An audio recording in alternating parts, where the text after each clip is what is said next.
兄弟姊妹，大家平安。咱的礼拜伫要开始，请大家甲咱三家参与伫今仔日的礼拜当中。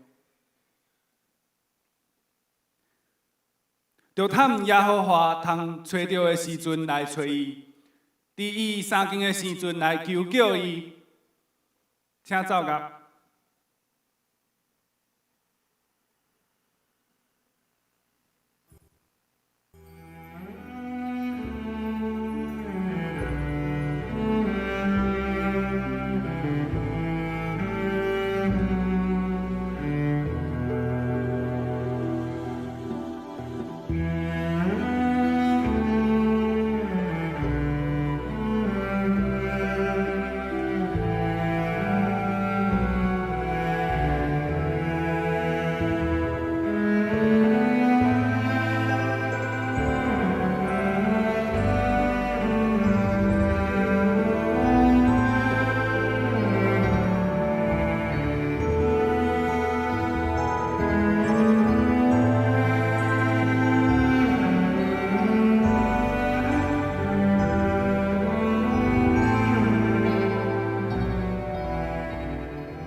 咱三家来祈祷，亲爱的天父上帝，伫即个受难的主日，咱要搁一摆来思想耶稣基督伫受难的过程当中，伊所做的甲咱的关系。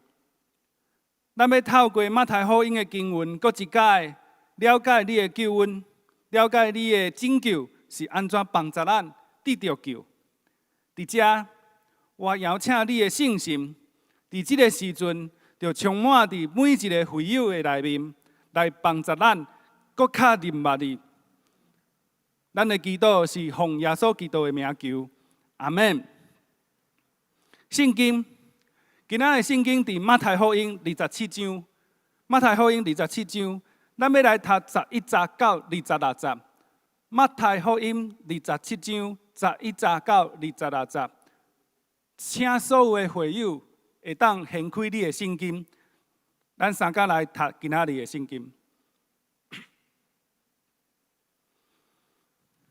很着的时阵，我来读。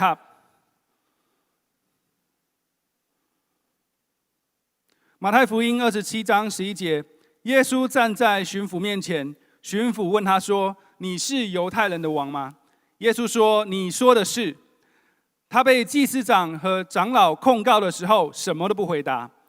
比拉多就对他说：“他们做见证告你这么多的事，你没有听见吗？”耶稣仍不回答，连一句话也不说，以致巡抚甚觉稀奇。巡抚有一个常例，每逢这个节期，随众人所要的，释放一个囚犯给他们。当时有一个出名的囚犯叫巴拉巴。众人聚集的时候，比拉多就对他们说：“你们要我释放哪一个给你们？ 是巴拉巴呢？是称为基督的耶稣呢？巡抚原知道他们是因为嫉妒才把他解了来。正坐堂的时候，他的夫人打发人来说：“这一人的事你一点不可管，因为我今天在梦中为他受了许多苦。”祭司长和长老挑唆众人，求释放巴拉巴，除灭耶稣。 巡抚对众人说：“这两个人，你们要我释放哪一个给你们？”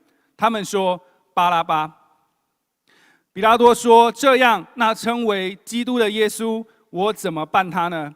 他们都说：“把他钉十字架。”巡抚说：“为什么呢？他做了什么恶事呢？”他便极力喊着说：“把他钉十字架。”比拉多见说也无济于事，反要生乱。 就拿水在众人面前洗手，说：“流这一人的血，罪不在我，你们承担吧。”众人都回答说：“他的血归到我们和我们子孙身上。”于是比拉多释放巴拉巴给他们，把耶稣鞭打了，交给人钉十字架。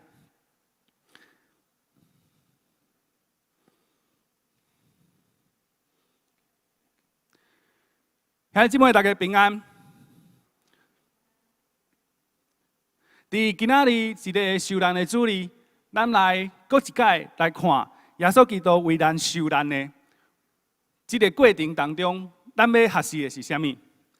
伫开始伫今仔日的经文的进前，我要请问大家一个问题：咱拢知影，若是咱去探访哦，遮患病的人，也是身躯有病痛的人，咱会为伊祈祷。我们如果去探访生病的人，我们会为他们祷告。咱会将咱的手压伫伊的身躯，为伊来祝福，为伊来祈祷。伫遮，我要请问大家一个问题：是为虾米咱会当安尼做？为虾米咱会当将咱的手压伫一个患病的人的身躯，来为伊祝福？咱有虾米款的权柄？我们有什么样的权柄？这个权柄，佫是虾米人予咱的？予咱会当为着一个病人来压手祈祷。咱来看，咱的圣经是安怎教示？伫马太福音16章，马太福音16章的15节到18节，伊安尼讲。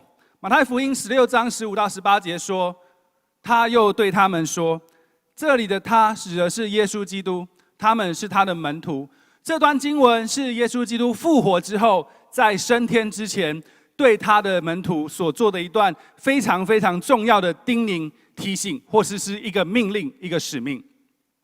耶稣对门徒说：“你们往普天下去，传福音给万民听。信而受洗的必然得救，不信的必被定罪。信的人必有神迹随着他们，就是奉我的名赶鬼，说新方言。”我们这里可以看到，耶稣基督在升天之前，他告诉他的门徒说：“你要把我的福音传到普天下去，并且信的人得救，并且信的人会有我的神迹随着他们。这些人可以奉我的名医治、释放、赶鬼。”接下来，耶稣基督讲一段非常重要的一个提醒，让咱知影。伊讲，他说啊，手能拿蛇，若喝什么毒物，也必不受害。接下来这一句就是我刚刚问的那个问题的答案。耶稣基督说：“手按病人，病人就必好了。”所以，咱会当为这段经文知影，咱有资格，咱有一个权柄，为着一个患病的人来祈祷、来祝福，是因为耶稣基督甲咱讲，若是你奉耶稣基督的名去祝福一个病人、一个患病的人，伊的病就会好医好。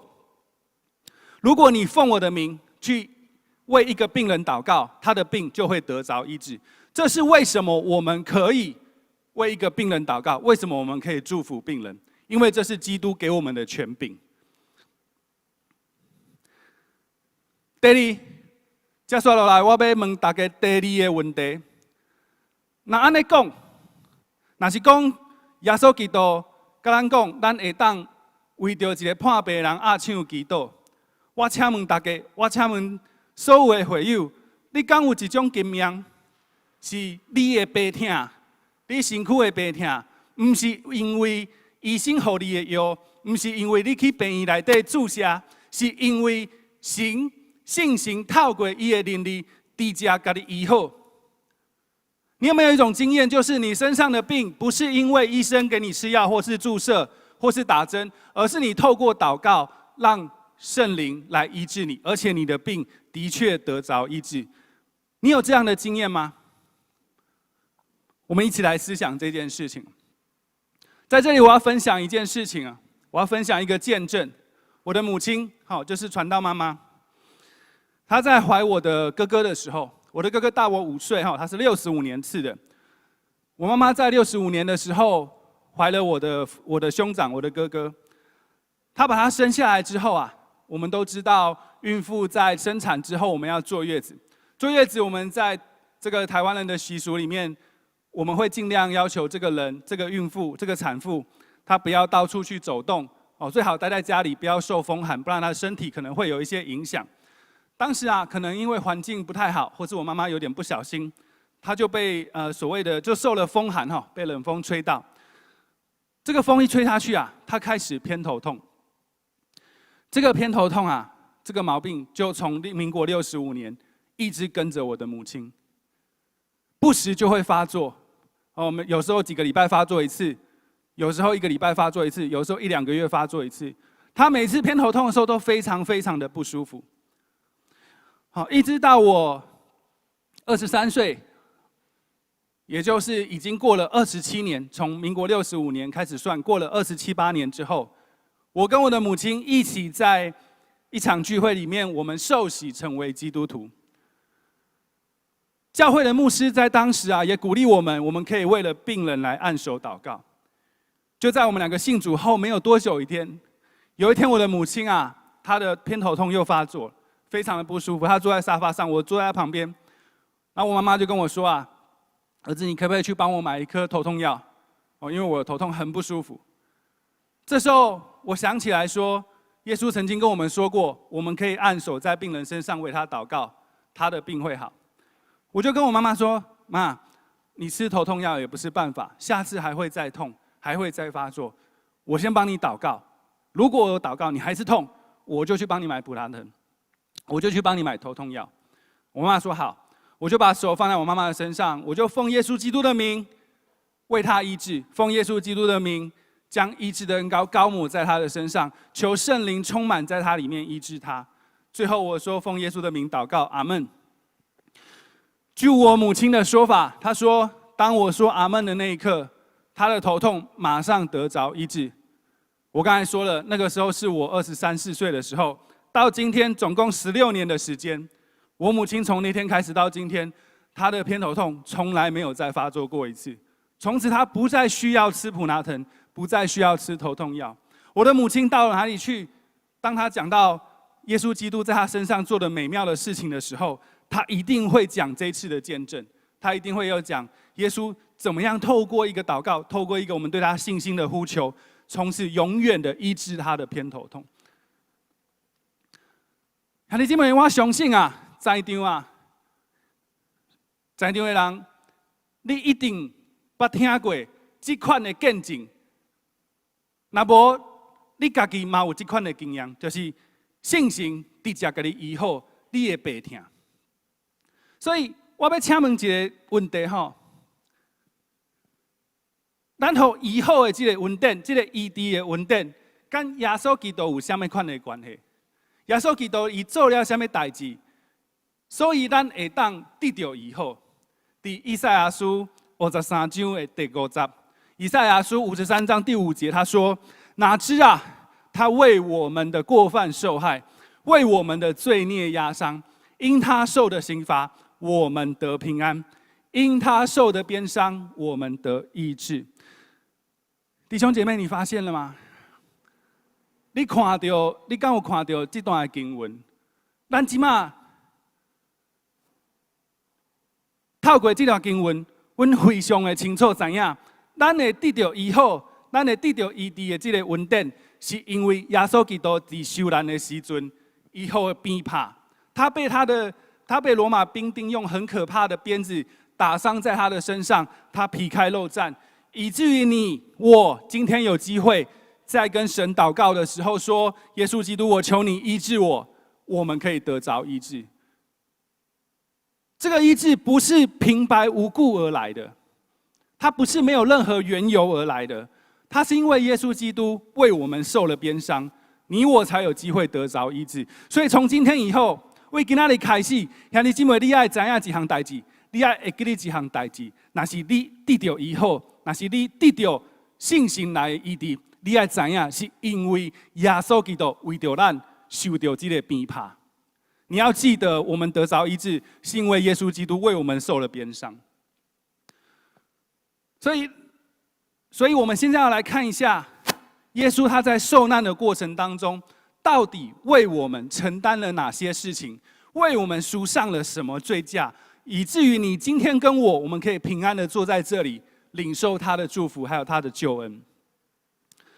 马太福音27章11节，他说：“耶稣站在巡抚面前，这个巡抚就是我们熟知的比拉多，他是一个罗马总督，这里称他为巡抚。耶稣站在比拉多面前，比拉多问他说：‘你是犹太人的王吗？’耶稣说：‘你说的是。’耶稣说：‘你说的是。’这里我请问一下大家，请问一下，为什么比拉多要问耶稣说：“你是不是犹太人的王？”他为什么不问别的问题？他不是在审判他吗？为什么他问他是不是王？因为这个时候啊，祭司长还有这些长老们把耶稣押过去的时候，控告他的罪名就是说他是自称为一个犹太人的王。如果耶稣说他是犹太人王，在地上的人看来，他犯了一个什么罪呢？他背叛，或是他反对了这个政府，因为他称自己为王。可是当时的王不是他，而是地上的王不是他，而是谁？是罗马政权的王。好，所以可是耶稣说什么？耶稣说：“你说的是。”所以当耶稣这样说的时候，耶稣是在说：“我是罗马政权的王吗？”是这个意思吗？不是哈。好，那是什么意思？我们来看一下啊，在另外一个福音书对同一段事情的记载，在约翰福音他是这么说的：约翰福音18章36节，耶稣回答说：“我的国不属这世界，我的国若属这世界，我的臣仆必要征战，使我不至于被交给犹太人。只是我的国不属这世界。”这是什么意思呢？这意思就是说，当耶稣基督回答比拉多说：“你说的是，我是犹太人的王。”他指的不是这地上政权的王，他是在说：“我是王，但是我是天国的王，我是那个属灵的王，我不是这个属地上的这个政权的王。”可是当这样说的时候，比拉多真的听懂他在说什么吗？比拉多不懂，所以比拉多也不知道怎么审判这个人，也不知道如何定他的罪。可是你要知道，这个时候祭司长、长老率着众人一直在下面起哄，逼着比拉多一定要审判耶稣。那这个时候啊，比拉多非常犹豫、非常踌躇的时候，发生了一件事情。马太福音27章19节这样说：正当坐堂的时候，他的夫人，这是谁的夫人？比拉多的夫人哈。比拉多的夫人这个时候打发人来跟比拉多说了一件事情，说什么事情？他说啊，这个比拉多的夫人跟比拉多说，这个义人的事情，你一点也不可以管。这句话里面告诉我们一件事情，就是耶稣是一个义人，他没有犯罪，而且他劝告比拉多说：“你不可以审判他。”为什么？因为审判一个人审判的这个人如果是义人，这个罪就要归在你身上啊。所以他叮咛比拉多说：“你不可以这么说啊！”为什么这个夫人这样子跟比拉多说呢？他接下来说：“因为我今天在梦里为他受了许多苦。我今天在梦里为他受了许多苦。为谁？为耶稣基督受了许多苦。好，受了什么苦呢？我们不知道，圣经里面没有讲得很清楚。我在相关的资料里也没有查到为什么他说受了许多苦。可是我们可以确定一件事情，这个夫人她相信一件事，就是照旧约的一个习俗传统来看，上帝会透过梦来向人传达信息。也就是说啊，这个夫人在这个时候，她相信上帝透过一个梦告诉她说，耶稣基督是一个义人，而且比拉多你不可以审判这个人，否则他的罪会归在你的身上。比拉多听到之后，他有做出决定吗？我们都知道，他还在犹豫所以他接下来做什么事情？这个巡抚比拉多，他接下来就对众人说：有2个人，这2个人你们要我释放哪一个给你们？他说巴拉巴。众人说巴拉巴。原来在这个时候，现场有2个人被审判，一个是我们的主耶稣基督，另外一个是一个杀人的强盗，叫做巴拉巴。比拉多啊，就说，比拉多当听到众人说他们要释放的人是巴拉巴的时候，比拉多说：这样啊，那称为基督的耶稣，我该怎么样来办他呢？众人就毫不犹豫回答说：钉他十字架，把他钉十字架。当比拉多听到众人的这个要求，说要钉耶稣十字架的时候，比拉多说什么？比拉多问了一个关键的问题。比拉多说：为什么？你们为什么要我钉这个耶稣十字架？他做了什么样的坏事？你告诉我。当时钉十字架是这世上最严酷的一个刑罚。如果你们要我钉他十字架，你们要说清楚这个人做了什么坏事，以至于我可以钉他十字架。你们给我说出来。你们知道众人说什么吗？下一行经文说，他们便极力喊着说：把他钉十字架。弟弟兄姐妹，请你麻烦你看清楚这两段对话。巡抚问说他做了什么恶事，众人说把他钉十字架。你有没有发现根本答非所问？众人完全没有回答说这个耶稣这个人他做了什么坏事，他们只回答说把他钉十字架。我们可以很清楚看到，这些人就是要耶稣死，他们根本不管耶稣是一个罪人还是一个义人。就在这个时候，比拉多啊，他要屈服了，他要屈服在这个众怒之下了。比拉多做了什么事？比拉多见到啊，他在多说什么、多做什么也无济于事，而且圣经说反要生乱，什么意思？如果他在违背这些众人的意思，可能会造成政变或叛乱。所以这个时候啊，比拉多就拿出了一盆水，在众人面前洗他的手，在众人面前洗他的手，然后说：“流这一人的血，罪不在我，你们承担吧。”在当时啊，有一个传统，有一个习俗，当一个人要证明自己的清白的时候，他会在众人面前洗手，以宣誓说：“我是清白无罪的，这坏事不是我做的。”所以在这个时候，我们可以很清楚看到另外一件事情：比拉多非常清楚知道耶稣基督是无罪的人，是一个无罪的义人，是一个无罪的义人。可是他难犯众怒，所以他只好先说：“流这个人的血是你们，不是我。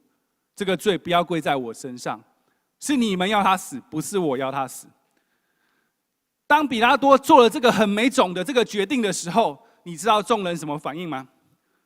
众人说：“他的血归到我们和我们的子孙身上。”弟兄姐妹，这什么意思？你知道吗？众人听到比拉多说：“流这个人的血不在比拉多，在你们。”结果众人就说：“没关系，流这个无辜的义人的血的罪啊，就让我来承担，我就是要他死。不只是我来承担啊，你看这个受词里面还有我们的子孙。”这群众人为了杀耶稣基督，不惜将这个杀无辜义人的罪归到自己还有自己的子子孙孙身上，目的只有一个，就是他们嫉妒耶稣基督，就是要他死。看到这边，我们知道耶稣基督可能难逃一死。看到这边，我们知道第二件事情：耶稣基督的死跟世上的法律一点关系都没有，他没有犯任何的罪。看到这边，我们知道这群众人没有任何其他正当的理由要杀耶稣基督，他们就是单单纯纯的嫉妒耶稣基督，威胁到他们政治、经济、社会还有宗教上的地位。为了这个原因，我们知道这群人接下来要把耶稣钉在十字架上。耶稣基督整个受难的过程，我们已经看过很多次了，所以我今天没有再细述他如何被鞭打，如何被钉十字架，如何的在十字架上死掉。我们要细述这件事情。请各位弟兄姐妹，你注意到我们今天讲到的题目叫做“耶稣基督为我们担当了什么罪”。耶稣基督为我们担当了什么罪？接下来我要再说，耶稣基督他在受难的过程当中，他到底为我们担当了哪些层面的罪，以至于我们可以得着他的救赎？我们通常会这样说，第一件事情啊，耶稣基督为我们承受的第一件事情，叫做在身体上极大的痛苦。在身体上极大的痛苦。弟兄姐妹，如果你看过《受难记》这部电影，你会知道我在 PPT 上的这个图片，这张照片是从《受难记》的一个片段里面截取下来的。我们看到有两个人拿着鞭子，这两个人是罗马的兵丁，躺在地上的那位是耶稣基督。据圣经的记载，据圣经我们对圣经的了解，据我们对当时文化的了解，当时的鞭子啊，我们说耶稣受了鞭伤。当时打在耶稣上的这个鞭，不是我们看到那个牛仔拿的那种鞭，那种鞭打那个牲畜或是他们的野兽的这个鞭，不是。当时的鞭子就像这个图片里面的这个手上人拿一样，它除了绳子之外，它上面有很多金属的倒钩。这个不是这部电影的夸饰，这个是真实当时的酷刑的一种，他们用的刑具就是这种鞭子。这种金属的倒钩，它打在人的身体身上，当这个人往后一拉一扯的时候，这些钩子会让受刑的人他身上皮开肉绽。受了鞭伤的人，最后的模样就会像图片里面这位耶稣基督躺在地上的这位耶稣基督一样，他全身会皮开肉绽，血肉模糊。有人说这部电影过度的夸饰了当时的鞭伤这件事情，但弟兄姐妹，据我的了解，我非常肯定的告诉你，这部电影所诠释的是很真实的当时耶稣受难的一个过程，就是这样，耶稣皮开肉绽躺在地上。这是一个非常严重的刑罚。为什么耶稣基督要承受这件事情？全能的神他绝对可以改变说，我不让你们打我，我跳过这个阶段，我是全能的，我有神奇的魔力，我可以跳过去。可是为什么耶稣为我们承受这个鞭伤？刚刚说了以赛亚书其中一段告诉我们说，因他受的鞭伤，我们得着了医治啊。弟兄姐妹，这张照片很血腥，可是我要你注视着看着这当中躺在地上的耶稣基督。我现在要你眼睛看着他，然后你思想一件事情，你要知道，从此你要知道一件事情：当你身上有任何的病痛、任何的疾病被圣灵医治的时候，你要想起这张图片，你要想起是因为耶稣基督为我们受了鞭刑，是因为耶稣基督为了你我，让自己皮开肉绽。他为我们受了身体上最大的苦，承担了身体上最大的痛苦，以至于你跟我可以得着医治。这是耶稣基督为我们承受的第一种痛。第二种痛，我会说叫心里的极大痛苦。刚刚我们提到，当比拉多在审判耶稣的时候，他一直问众人说：“这人犯了什么罪？”众人什么也说不出来。众人从头到尾一条罪状也说不出来，众人只敢说一句话：说把他钉十字架。这代表什么？这代表耶稣是200%被诬告的。耶稣根本没有犯什么法律的条文。我们看这个图片里面有2个人，一个是耶稣基督，另外一个人是谁？另外一个被绑在旁边的犯人是谁？巴拉巴。这个时候，比拉多问说：“你们要我释放哪一个？”这些众人毫不犹豫要放那个杀人的那个强盗，而要处死这个没有罪的罪人耶稣基督。耶稣基督在这个时候有没有为自己辩解？你看图片也知道，耶稣基督没有为自己辩解，他就是沉默的站在那里，任凭别人这样诬告他。弟兄姐妹，我要问你一个问题：你有类似的经验吗？你有没有被人家诬赖过？有没有曾经你经历过一种事情，是你就是没有做过这件事，可是别人用恶意的重伤、恶意的言语，在背后说你干了一件很糟糕的坏事？你有这样的经验过吗？我告诉你，弟兄姐妹，如果你有这样的经验，而且你很伤心，我鼓励你向耶稣祷告。耶稣有资格在这样的事情上安慰你。为什么？因为他承受的是史上最可怕、最严重的诬告。你被别人诬赖的时候，你被别人误会的时候，你可以求告他，他有相同的经验，他完全知道你心里多苦，他完全知道你多难过、多气愤。所以耶稣基督第二件事情是为我们在心理上承受了极大的痛苦。不只是这样，在心理层面的痛苦，我还看到另外一件事情。这个时候啊，罗马兵丁啊，对耶稣基督做了一件事情，他在他们身上，他们在耶稣基督的身上为他穿上了一件朱红色的袍子。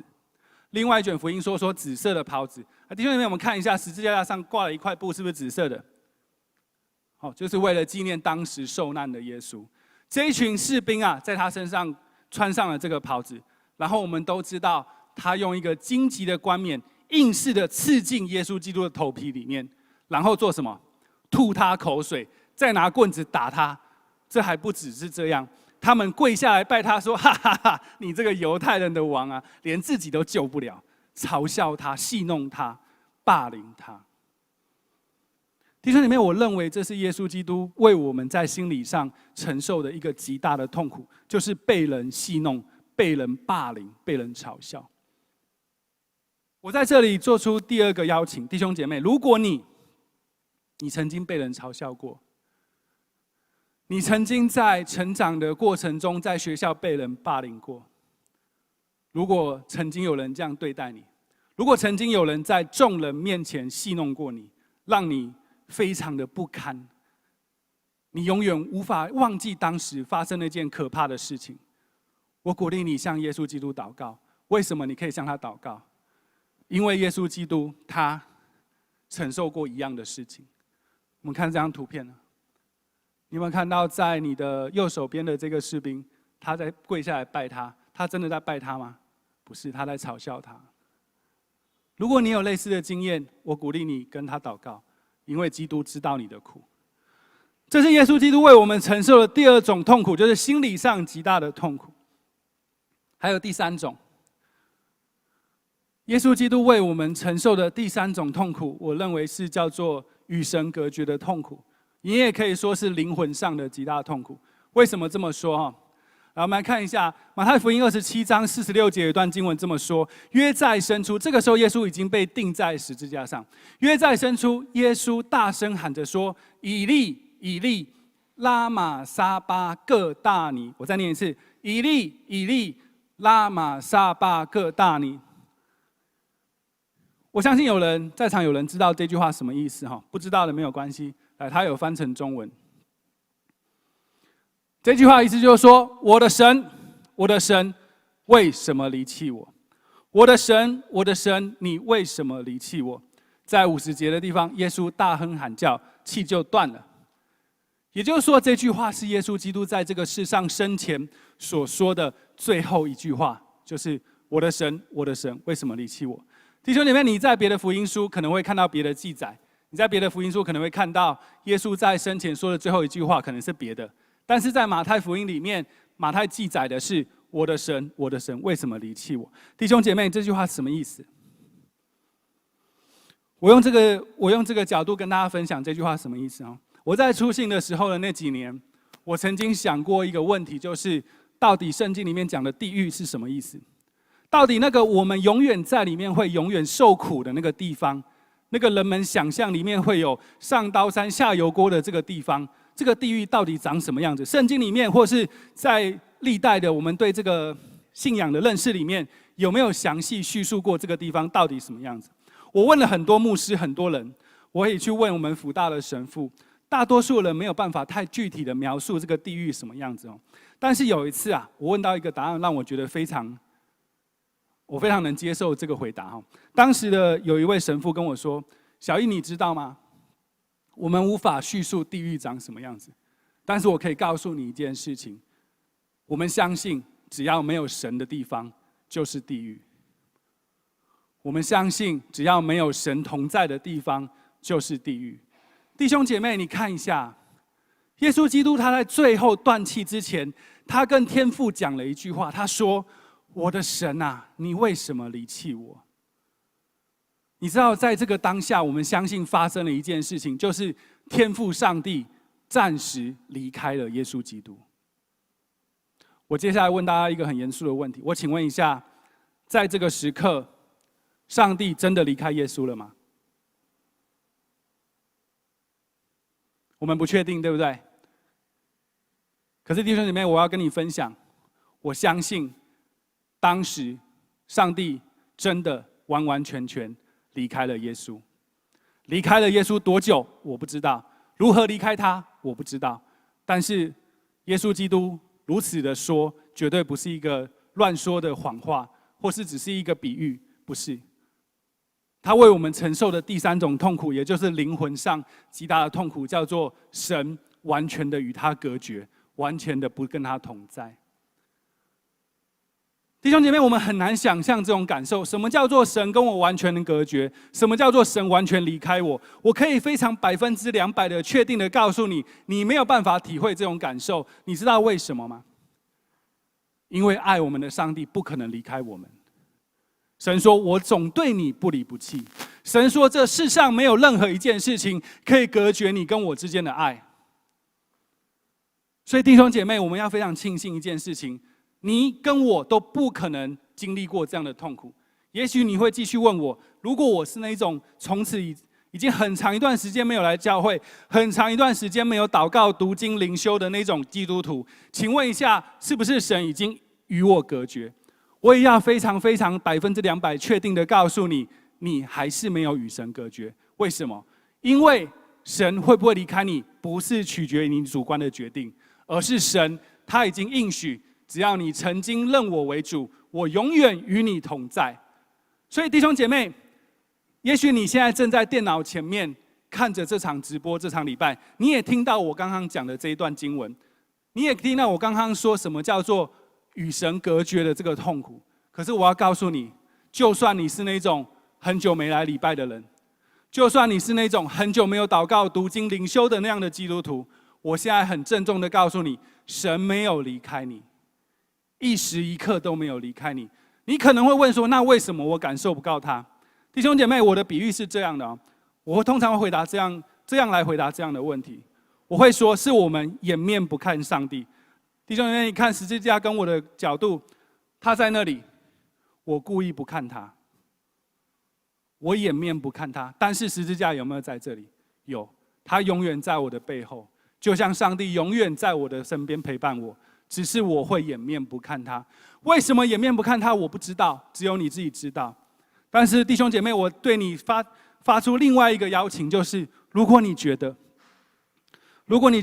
上帝好像离开你了，如果你觉得这段时间你无论如何为他向他祷告，他好像都没有垂听你、回应你的祷告，如果你为了你自己的困境，为了你自己的困难，一直向神祈求，求他帮助你，可是你没有看见立即的帮助，你怀疑神是不是离开我了？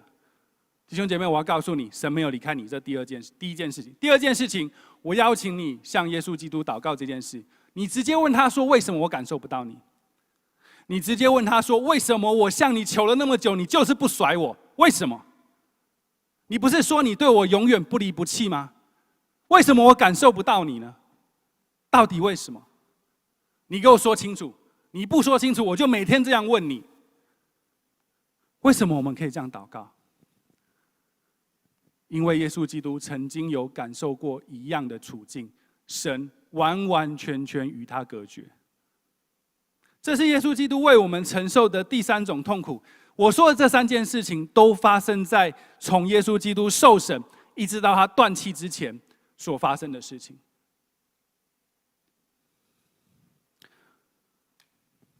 弟兄姐妹，我今天的信息已经差不多要分享到结束。从今之后，你要知道一件事：耶稣为我们承担的痛苦，在身体上最大的痛苦，在心理上最大的痛苦，还有在灵魂上最大的痛苦。我邀请你们一起来跟我们祷告。我邀请在电脑前面的每一个人一起来跟我们祷告。我们的祷告会分3个阶段。第一个阶段，我要邀请你，我们来为身体祷告。为什么我们可以为身体祷告？不好意思，我的 PPT 为什么不能动？帮我回到上面。第一件事情，我们要为我们的身体来祷告。我刚刚说过了，因耶稣基督受的鞭伤，我们可以得着医治。我现在邀请你来祷告。如果你坐在电视前面，你跟你的家人在一起，而且你的家人身上正好在生病。也许你的家人身上不是他的五脏六腑生病，可能是他的筋骨酸痛，可能是他曾经有哪里扭到、哪里闪到，很不舒服。我邀请你做出一个动作，你把你的手按在他身上。我们要来领受神对我们身体的救赎，对我们身体的一个祝福跟恢复。当你把手放在他身上的时候，你可以开始为他祷告。如果你不会做这种祷告，没有关系，待会传道会带着你一起祷告，我们一起同声开口。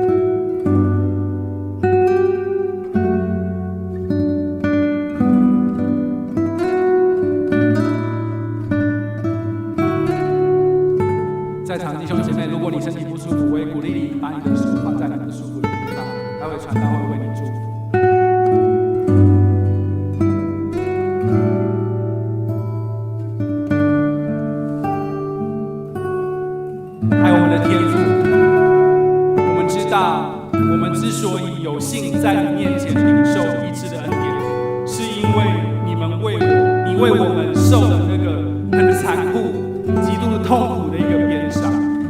主，因为你的鞭伤，我们今天有机会向你祷告说：主啊，医治我！主啊，医治我！主啊，医治我病痛的地方，医治我身边这个我所爱的人他身上病痛的地方。主，我现在把手放在这个病痛的部位，我求你让我的手成为那个祝福的管道。我求你透过你圣灵的能力，将那个祝福的恩膏、祝福的能力，透过这只手去祝福那个病痛的地方。我奉耶稣基督的名，那个病痛的地方要被你医治，被你恢复。我奉耶稣的名宣告，那个任何的病痛、任何的损伤，在全能的父上帝面前都要完全得着恢复。我奉耶稣基督的名宣告，我的身体要从此健康，因为我的身体是要为了来荣耀你。我的身体是圣灵的殿，我的身体是尊贵的，我的身体是你重价赎回的。所以在这个时候，神啊，我再一次求你将你医治的恩膏再一次的加在我们每一位弟兄姐妹身上，每一个被按手的部位身上，他这个地方的病痛现在就要得着医治。我感谢你，上帝，我感谢你。弟兄姐妹，请你张开眼睛，我们第二件事情，我们要来为我们在心理上曾经受伤的地方来祷告。弟兄姐妹，我刚才提过了，第一件事情，耶稣为我们承担了什么心理上的苦？他被人家诬赖，他被人家误会，他被别人说了一件他从来没有做过的坏事。来，我要每一个听到我说这段话的人，无论你在现场还是在电脑前面，你要思想一件事情：如果有人曾经这样说过你，有人曾经在背后这样子说你的坏话，可是你从来没有做过那件坏事，我求你，我邀请你现在把这件事情放在耶稣面前，请你现在开始思想这件事情。第二件事情，我刚才提到耶稣被人家戏弄、霸凌、羞辱、嘲笑。弟兄姐妹，如果无论是你现在在现场，无论是在电脑前，如果你曾经被人嘲笑过，有人嘲笑你的身材，有人嘲笑你的外表很难看，有人嘲笑你的大脑很笨，有人嘲笑你的种种，有人对你嘲笑各种的人身攻击，甚至是霸凌你。我知道我们很多年轻人很可能在学校有被霸凌的经验。我邀请你们现在把这些事情放在耶稣面前，我们一起来同声开口祷告。同样的，如果你不会祷告，没有关系，待会传道会祝福你。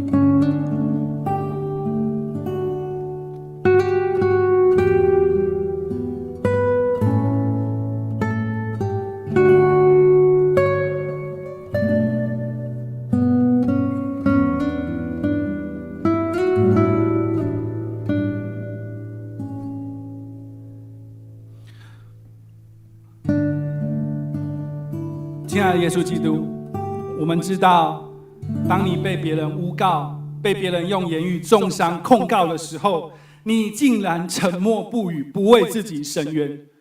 主，你这么做是因为你要成为我们的伸冤者。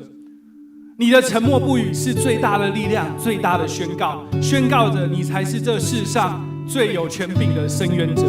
所以，上帝，我求你，我现在将我们所有弟兄姐妹心里的那些曾经被别人诬告的事情，那个过程，诬告他们的人，他们心中不能原谅的那个感受，我都交在你的面前。我求你用你的圣灵大大的释放他们。我奉耶稣基督的名释放我们在场所有的人，他曾经被诬告的感受。我奉耶稣基督的名释放我们在场所有的人，他曾经被霸凌、被嘲笑、被别人戏弄的那个感受。我奉耶稣的名宣告，这些人要因着你的恩典，他们要放下这样的怨恨，去饶恕那些曾经在心理上面伤害他们的人。我再一次的宣告，加倍的恩典要加在他们身上，从此以后他们要得着释放，他们不再被过去捆绑。主，我们知道，我们只要单单的仰望你的面，我们只要单单的在乎你对我们的眼光，我们不用在乎那个世人的眼光、世人的公告，因为我是你所创造的。你创造我的时候本是美好的。主，你爱我不是因为我长得帅、长得美，不是因为我聪明，不是因为我这个人清白，而是你照着我的本相爱着我。所以上帝，我求你将这样的爱着我们在场每一位弟兄姐妹，每一位在电脑前面向你祷告的每一位弟兄姐妹，我求你释放他们。我求你特别释放那些曾经被霸凌的年轻人，他们曾经在学校遇到那些很可怕的事情，但是他们回家不敢说，但是他们在父母面前，在老师面前，他们不敢说出来。也许这永远的羞愧跟自卑都在他们的里面。主，在这个时候，你要释放他们，因为你是曾经为我们承受过一样的痛苦的主，你有资格释放我们。奉耶稣的名释放你们，感谢主。弟兄姐妹，请你张开眼睛，我们来为第三件事情祷告。我知道我们当中很多年轻人，很多甚至是成年的人，你们都离开教会了一段时间。也许你现在有机会在电脑前面看到我们这场礼拜这场聚会。也许你不是离开教会，也许你在我们当中，可是你觉得你跟神好像隔绝了，你不知道发生了什么事情，你不知道为什么你跟他祷告，他好像没有垂听你，你觉得很矛盾，因为他说他要垂听你的祷告。可是你无论如何向他求，你没有看到事情有很显著的改变，你开始对上帝失望，你在想我是不是跟他隔绝了？我现在要为这件事情为你来祷告。我邀请你把这个负面的感受，我邀请你把这个对神的误解，现在就直截了当的告诉上帝。你说耶稣，为什么我向你祷告你不理我？你说神，为什么你说你对我不离不弃，可是我觉得你好像离开我了？你说神，你不是说任何事情不能隔绝你跟我之间的爱，那为什么我感受不到你的爱？我们来向神祷告，我们同声开口。同样的，你不会祷告，待会传道会带着你祷告。我们同声开口。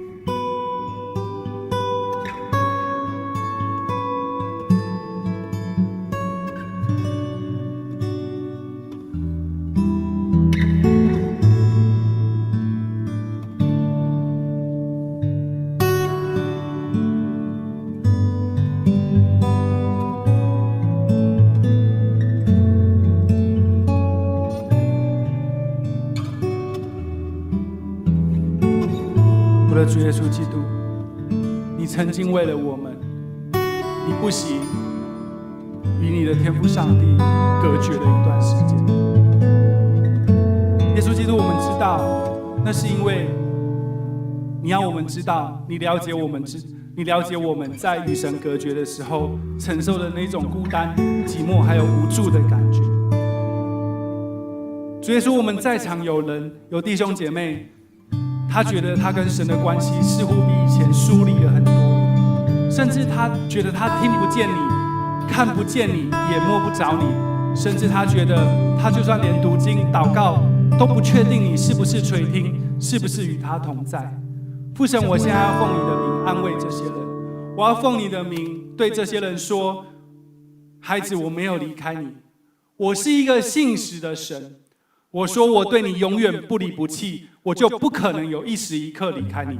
我说过，世上没有任何一件事情可以隔绝我跟你之间的爱，那么就代表我跟你之间的爱从来没有断绝。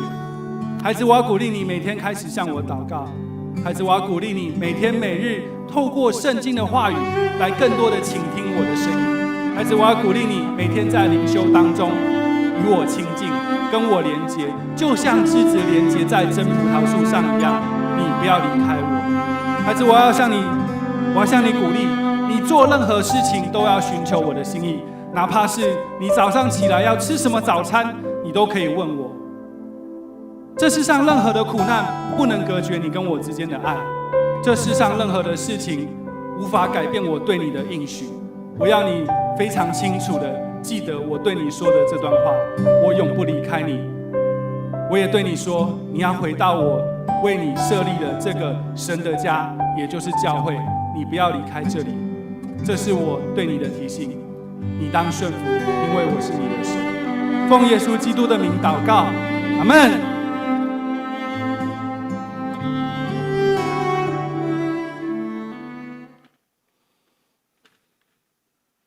好，弟兄姐妹，我们现在来报告教会的一些消息哈。请，如果你有周报或是你有电子周报，麻烦帮我翻到第4页。第一件事情啊，本周已经是所谓的棕树主日，受难周要开始。我们请各位弟兄姐妹一起的预备心，来跟我们在受难周一起来领受神的祝福，还有他的应许。第二件事情，4月份的职月的长职长老是王浩杰长老，执事是苏怡玲与林富祥执事。第三件事情，本周的长职会啊，我们一样暂停这个实体的聚会，改在2022年长职群组，也就是我们的赖群组里面用书面做报告哈。好，教会消息，根治牧师从4月1号到4月7号，也就是到下礼拜3，休假回南部哈，陪伴他的亲人。那不在的这段时间，如果有什么事情，我们请联络小会书记吴传兴长老。以下请自行参阅。那我们翻到第6页哈。因应这个新冠病毒的疫情啊，配合政府的政令的这个宣导哈。第一件事情，我们的聚会一直到4月底为止，目前一直到4月底为止，我们都暂停教会的实体的主日的礼拜哈，改为线上礼拜。那分为直播，还有录制之后，我们也会上传哦。当然，我们鼓励弟兄姐妹，我们尽量在直播的时候，跟我们一起参与在这场礼拜当中，一起来领受神的祝福。好，以上报告。接下来，请弟兄姐妹起立，我们一起来领受上帝来的祝福。